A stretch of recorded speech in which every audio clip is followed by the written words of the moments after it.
Hello my frugal friends and welcome to today's video. It's Christine and we are going to be talking Instant Pot love today. I was inspired to do this video because I have a couple of friends that just got one.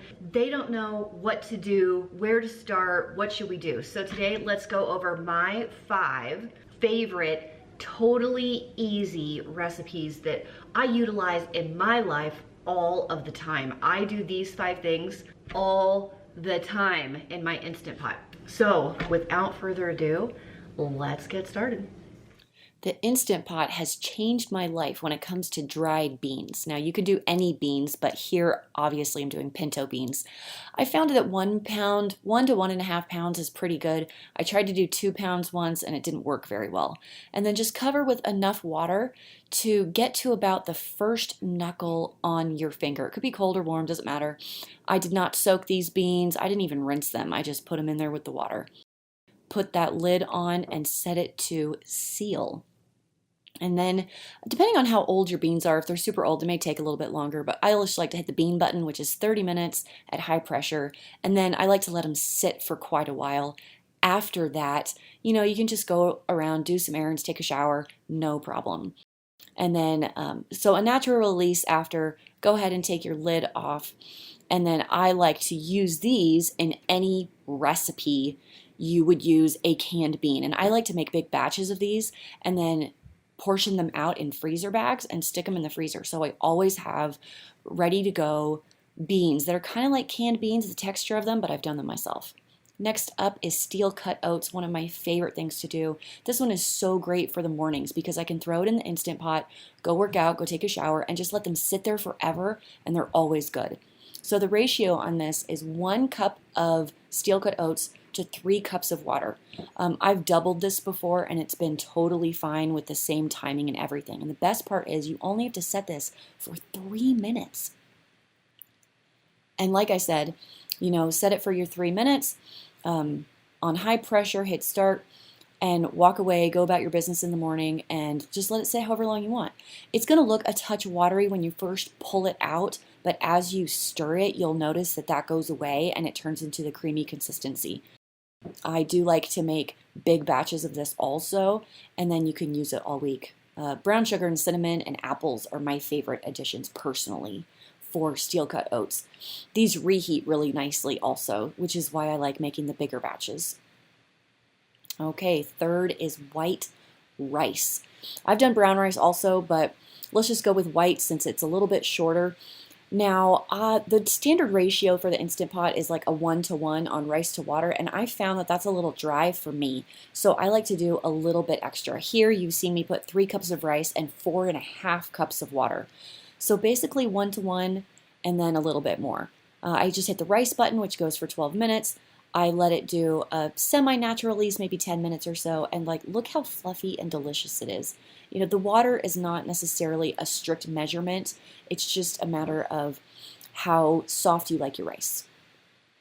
And I like mine a little softer, and I live in kind of a dry climate, which might have something to do with it also.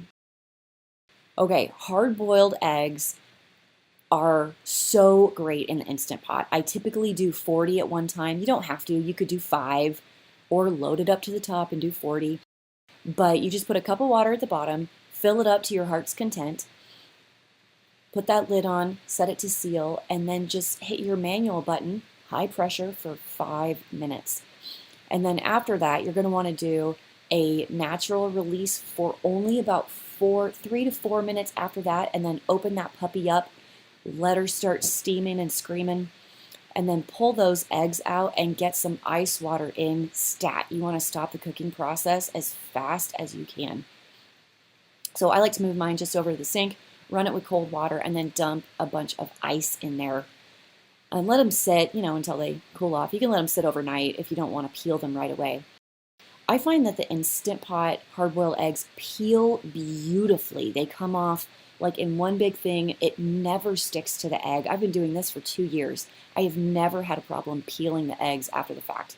It's so great. My kids love hard-boiled eggs in general, but they also love deviled eggs. So we love to make deviled eggs as a snack after school and stuff. You can put them on salads, make protein packs out of them, eat them for breakfast. We love eggs at our house. They are the best. Lastly, let's do some mashed potatoes. Now, I just threw an assortment of potatoes in here. These are like reds and russets, but coming from Idaho, I would recommend Idaho russet potatoes. Chop them up as big or small as you want. About 1 cup of water at the bottom, and then set it for about 20 minutes, high pressure, and let it go.